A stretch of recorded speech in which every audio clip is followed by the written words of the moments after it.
कहानी की शुरुआत केविन नाम की एक लड़के से होती है जो अपने घर में बैठे गंदी फिल्में देख रहा था। केविन एक बहुत अच्छा पेंटर था, लेकिन जब उसके पास कोई काम नहीं होता था तो वो गंदी फिल्में देख के ही अपना समय निकालता था। फिल्म देखते देखते केविन को एक गाड़ी रुकने की आवाज सुनाई देती है, जिसके बाद जब वो खिड़की से बाहर देखता है तो उसे गाड़ी से एक लड़की निकलती दिखाई देती है। इस लड़की का नाम रीमा था और वो लोगों के साथ घपाघप करके पैसे कमाती थी। केविन को रीमा बहुत अच्छी लगती थी, या ये कह लीजिए कि वो उसे मन ही मन चाहता था। केविन के पड़ोस में वॉल्डर नाम का एक आदमी रहता था और वो हर हफ्ते रीमा को अपने घर बुलाता था। केविन को रीमा की पूरी सच्चाई पता थी, लेकिन वो चाहकर भी कुछ नहीं कर सकता था। अब कहानी को शहर के एक मोटल में लेकर चलते हैं। आज मोटल में देव नाम का आदमी किसी का इंतजार कर रहा था। जल्द ही उसका इंतजार खत्म होता है और उसके पास एक लड़की आती है जो आज की रात उसी के साथ बिताने वाली थी। देव उसकी अनबॉक्सिंग कर उसका पीठ देखता है। वो उसकी पीठ पर कोई निशान ढूंढ रहा था, लेकिन जब वो उसे नहीं मिलता तो वो अपने आदमियों को कमरे में बुलाता है। देव के पास दो नकाबपोश दरिंदे थे जो उसका इशारा समझकर लड़की को बेरहमी से मार देते हैं। देव के पास एक काली किताब थी और वो उसे टेबल पर रखकर अपने आदमियों से कहता है, चलो विमल लेने चले। देव के कमरे के बाहर वांडा नाम की एक औरत थी और वो कई दिनों से उस पर नजर रख रही थी। देव के जाने के बाद वो जल्दी जल्दी अपनी सहेली सूफी से संपर्क करती है और फिर देव के कमरे में आकर वो सूफी से कहती है, एक काली किताब मेरे सामने ही पड़ी है, अब देव दुनिया पर कभी भी राज नहीं कर सकेगा। इसके बाद वो और सूफी किताब चुरा कर भाग जाती है और देव उन्हें भागते हुए देख लेता है। अगले दिन केविन फोन कर रीमा को अपने घर बुलाता है। केविन ने रीमा का नंबर वंडर से लिया था और रीमा केविन को नया ग्राहक समझकर उसके पास आ गई थी। घर में आते ही वो सबसे पहले उससे पैसे लेती है और फिर वो कहती है, अब तुम जो चाहे मेरे साथ कर सकते हो। उसकी बात सुनकर केविन कहता है, मैंने तुम्हें यहाँ इसीलिए बुलाया है क्योंकि मैं तुम्हें अनबॉक्स कर तुम्हारी पेंटिंग बनाना चाहता हूँ। केविन की बात सुनकर रीमा बहुत हैरान होती है और उसके हाँ बोलते ही केविन उसकी पेंटिंग बनाने लग जाता है। इसी बीच उसे रीमा के पीठ पर एक अजीब सा निशान दिखता है और उसके पूछने पर रीमा उसे बताती है कि ये निशान मेरे जन्म से है। पेंटिंग बनाते बनाते अचानक उनके कानों में तेज गानों की आवाज पड़ती है, जिसे सुनकर केविन रीमा से कहता है, ये आवाज मेरे पड़ोस से आ रही है। रीमा को गानों की आवाज अच्छी नहीं लगती, जिसके बाद केविन अपने पड़ोस के घर में आता है। केविन के पड़ोस में एक तरफ वॉल्टर रहता था और दूसरी तरफ एरिका नाम की लड़की रहती थी। केविन उसके पास आकर उससे कहता है कि मैं पेंटिंग बना रहा हूँ और तुम्हारे कारण मेरी मॉडल परेशान हो रही है। केविन की बात मानकर एरिका गाने बंद कर देती है और फिर वो रीमा से भी आकर मिलती है। एरिका केविन को अच्छा लड़का समझती थी और वो उसे कभी भी परेशान नहीं करती थी। थोड़ी देर बाद केविन की पेंटिंग पूरी हो गई थी, जिस कारण रीमा भी उसके घर से चली गई थी। अब केविन अपने पेंटिंग में रंग ठीक कर रहा था और इसी बीच उसे एक फोन आता है। ये फोन वांडा का था और वो उससे कहती है, मैंने तुम्हारा नंबर एक शॉप से लिया है, क्या तुम मेरे लिए पेंटिंग्स बना सकते हो? केविन के हाँ बोलते ही वांडा उसे एक क्लब का पता बताकर फोन काट देती है। कुछ देर बाद केविन एक क्लब में आकर वांडा से मिलता है। वांडा के साथ उसकी सहेली सूफी भी थी। वांडा केविन के सामने दो किताबें रखकर कहती है, एक किताब असली है और एक किताब बिल्कुल खाली है। मैं चाहती हूँ कि तुम खाली किताब को इस तरह पेंट करो कि वो बिल्कुल असली जैसी लगे। केविन पूछता है कि इस असली किताब के अंदर क्या लिखा है। वांडा उसे बताती है कि इस किताब के अंदर कथूलों के बारे में लिखा है। ये सुनकर केविन उससे कथूलों के बारे में पूछता है, लेकिन इस बार वांडा उसे कुछ नहीं बताती। वो उससे सिर्फ इतना कहती है, ये काम उसे इंसानियत के नाते करना होगा और वो भी जल्दी से जल्दी। घर आकर केविन अपने काम में जुट जाता है। वो पहले असली किताब से पेंटिंग देखता था और फिर वैसी ही पेंटिंग खाली किताब में बना देता था। केविन ये काम सिर्फ और सिर्फ इंसानियत के नाते कर रहा था क्योंकि उसे वांडा की बातों पर यकीन हो चुका था। केविन दिन रात लगातार काम करता है और काफी मेहनत के बाद वो अपना काम पूरा कर देता है। इसके बाद वो अपनी थकावट उतारने के लिए गंदी फिल्में देखने लग जाता है। आज पता नहीं केविन को क्या हो गया था कि उसे गंदी फिल्में ही डरावनी लगने लगी थी। ये सब देखकर पहले तो वो बहुत हैरान होता है, लेकिन फिर वो जल्द ही समझ जाता है कि ये सब उसका वहम है। अगले दिन सूफी और वांडा उसके घर आकर उसका काम देखने लगते हैं। इसी बीच सूफी की नजर रीमा की पेंटिंग पर पड़ती है और वो उसकी पीठ पर निशान देखकर केविन से उसके बारे में पूछती है। केविन उन्हें बताता है कि ये पेंटिंग मेरी दोस्त की है और शायद वो इस समय क्लब में हो सकती है। केविन का अंदाजा बिल्कुल सही था। रीमा इस समय क्लब में नाच रही थी और उसके सामने डेव बैठा उसका नाच देख रहा था। डेव कई दिनों से एक खास लड़की को ढूंढ रहा था जिसकी पीठ पर एक खास निशान बना हो। रीमा के ही ग्राहक ने डेव को बताया था कि उसकी पीठ पर निशान है। थोड़ी देर बाद डेव के बहुत सारे आदमी रीमा की तरफ बढ़ने लगते हैं, लेकिन तभी वांडा रीमा तक पहुंच जाती है। वो डेव को धमकाने की कोशिश करती है, मगर डेव उसकी धमकी का मजाक उड़ाता है और उसके आदमी उन दोनों को बंदी बना लेते हैं। वांडा के पास दोनों किताबें भी थी और वो दोनों भी डेव के हाथ लग गई थी। दूसरी तरफ केविन लगातार रीमा को फोन करने की कोशिश कर रहा था, लेकिन रीमा का फोन काफी समय से बंद आ रहा था। उधर डेव वांडा से पूछताछ करने लगता है कि कौन सी किताब असली है, मगर वांडा उसे कुछ नहीं बताती। इसके बाद वो रीमा की नजरों के सामने ही वांडा की जबान काट देता है, जिसके बाद दर्द से तड़पती हुई वांडा उसे असली किताब की तरफ इशारा कर उसे बता देती है। अब डेव अपने आदमियों से एक दरवाजा बनाने को कहता है और उसकी बात मानकर उसका आदमी एक दीवार पर दरवाजा बना देता है। इसके बाद डेव किताब से कोई मंत्र पढ़ने लगता है और फिर देखते ही देखते दीवार पर बना दरवाजा अपने आप खुल जाता है। अब दरवाजे से कोई अजीब सा जीव निकलकर सीधा रीमा की तरफ जाने लगता है और फिर वो उसके पूरे शरीर को जकड़ लेता है। अगले दिन केविन का फोन रीमा की नींद तोड़ता है। रीमा इस समय अपने घर में थी और केविन ने उसका हाल चाल पूछने के लिए उसे फोन किया था। रीमा उसे कहती है कि मेरी तबीयत ठीक नहीं, मैं तुम्हें बाद में फोन करूंगी। इतना कहकर वो केविन का फोन काट कर नहाने लग जाती है। थोड़ी देर बाद रीमा तैयार होकर अपने काम पर लग गई थी। आज वो पूरी तरह से पतली हुई लग रही थी और देखते ही देखते वो कई लोगों को मार देती है। दूसरी तरफ केविन अपना काम कर रहा था,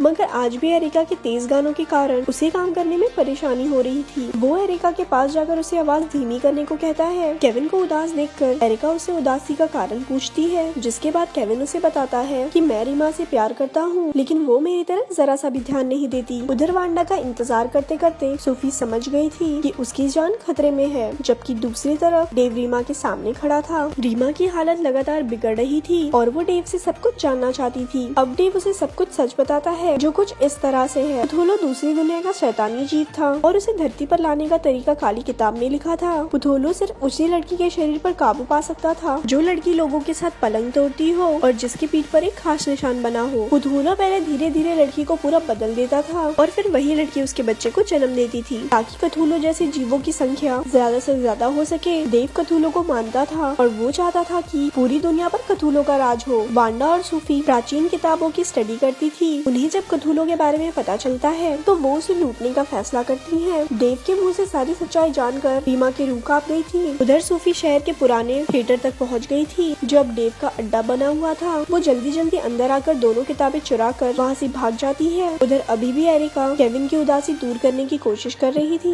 वो उसकी उदासी दूर करने के लिए उसे एक म्यूजिक डीवीडी देती है, जिसे केविन अपनी जेब में डाल लेता है। अचानक उसी समय उनके पास सूफी पहुंच जाती है। वो केविन को दो किताबें दिखाकर पूछती है कि इसमें से असली कौन सी है, और तभी वहाँ डेव के नकाबपोश भी पहुंच जाते हैं। अब एक नकाबपोश ने सूफी को दबोच लिया था, जबकि दूसरा केविन की तरफ पड़ रहा था। इसी दौरान डेव भी वहाँ पर आ जाता है, जबकि नकाबपोशों से बचता बचता केविन गलती से म्यूजिक सिस्टम ऑन कर देता है। अब वो पूरे घर में गाने बज रहे थे, जिन्हें सुनकर नकाबपोशों को कुछ होने लगता है। उनकी बिगड़ती हालत देखकर केविन आवाज और तेज कर देता है, जिसके बाद नकाबपोशों की हालत और भी बिगड़ जाती है। दरअसल डेव के नकाबपोश दूसरी दुनिया के जीव थे, जिन्होंने इंसानी शरीरों पर काबू पा रखा था। इनकी कमजोरी तेज आवाज थी और उसी के कारण इन दोनों के सिर फट जाते हैं। उनकी मौत के बाद केविन दोनों किताबें और एरिका को उठाकर वहाँ से भाग जाता है। थोड़ी देर बाद एरिका को बचाने के लिए सूफी और केविन पुराने थिएटर तक पहुँच गए थे। थिएटर के अंदर रीमा का पूरा शरीर शैतानी जीव में बदल चुका था और डेव नए बच्चे के जन्म का इंतजार कर रहा था। थिएटर में आकर सूफी और केविन ने एरिका को बचा लिया था और सूफी उन्हें बताती है कि रीमा पूरी तरह से बदल गई है और अब वो शैतानी बच्चे को जन्म देगी। उसकी बात सुनकर केविन हैरान होता है और फिर वो उन्हें डीवीडी दिखाकर अपनी योजना बताता है। उधर रीमा ने बच्चे को जन्म दे दिया था, जिसके बाद डेव और उसके साथी जश्न मनाने लग गए थे। केविन जल्दी जल्दी ऑडियो रूम में पहुंचकर अपना काम शुरू कर देता है, जबकि सूफी डेव को मारने की कोशिश करती है, मगर वो सफल नहीं हो पाती, जिसके बाद वो डेव के हाथों मारी जाती है। एरिका को डेव के आदमी घेर लेते हैं, मगर वो पूरी हिम्मत से उनका मुकाबला करती है। रीमा को और ताकतवर बनाने के लिए डेव उसे अपना शरीर भी सौंप देता है। डेव के आदमियों से लड़ती लड़ती एरिका भी रीमा तक पहुंच गई थी और उसी पल केविन थिएटर में गाने चला देता है। एरिका भी मौका देखकर शैतानी बच्चे को मार देती है, क्योंकि सभी का ध्यान गानों की तरफ होता है। गानों की आवाज के कारण वो सारे शैतानी जीव मारे जाते हैं, जिन्होंने इंसानी शरीरों पर काबू पा रखा था। अब केविन भी रीमा तक पहुंच गया था। उसे यकीन था कि वो उसकी मदद कर सकता है, लेकिन रीमा उसे पकड़कर उसे मारने की कोशिश करती है। केविन को बचाने के लिए एरिका रीमा पर बहुत सारे वार करती है। तेज आवाज और एरिका के वारों से डरकर रीमा वहाँ से भाग जाती है, जिसके बाद केविन और एरिका राहत की सांस लेते हैं। दोनों को लग रहा था कि अब सब कुछ ठीक हो गया है, लेकिन रीमा वापस आकर एरिका को मार देती है। जख्मी रीमा वापस तो आ गई थी, लेकिन इस बार वो गानों की आवाज बर्दाश्त नहीं कर पाती और उसका सिर फट जाता है। कहानी के आखिर में सिर्फ केविन ही जिंदा बचता है, लेकिन रीमा और एरिका की मौतें देखकर वो सपने में चला गया था। वांडा दुनिया को बचाना चाहती थी, लेकिन जीभ काटने का दर्द वो बर्दाश्त नहीं कर पाई और उसकी मौत हो गई। और ऐसे ही ये मूवी यहाँ पर खत्म हो जाती है। ऐसी ही और स्टोरी सुनने के लिए हमारे पेज को लाइक करें। धन्यवाद।